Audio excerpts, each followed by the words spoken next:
she was in a health food store to get some supplements like right by her place. She lives in Edmonton.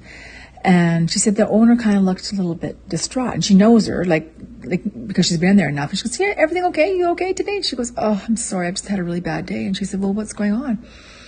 She goes, "I had a mother and a 10-year-old son come in today." And she goes, "I could see that they were upset, and I could see the mother had been crying. And so I went up to her and said, 'Hey, are you okay?' And are you okay?" And she said, she told her what happened. So get this one. I'm going to change the thing. I'm going to run out of time.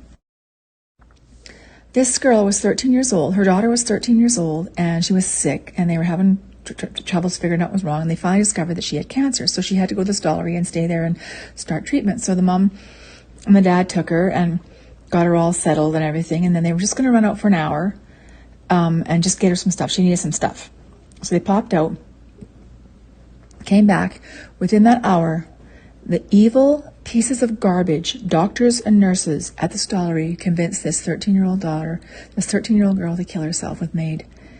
And she signed a paper saying she wanted MAID, and they killed her 2 days later. So this was the day before the mother had come in the day after her daughter had been murdered, and there was nothing they could do. They couldn't stop it because the little girl signed it. This was in Edmonton, freaking Alberta. Trudeau, there's a special place in hell for that man. I take that back. There's a special place in hell for that reptile because he's not human. He's completely devoid of a soul. It's sickening. My advice to all parents is to keep your kids the hell away from any hospital in this country. I mean, certainly in this province, but in this country, like, this is beyond comprehension. So, and I'll tell you something else. If you do, I mean, I wouldn't have left my kid. We've never left our kids alone in a hospital, but, whatever. I don't know what the deal was. I don't know her entire story, right?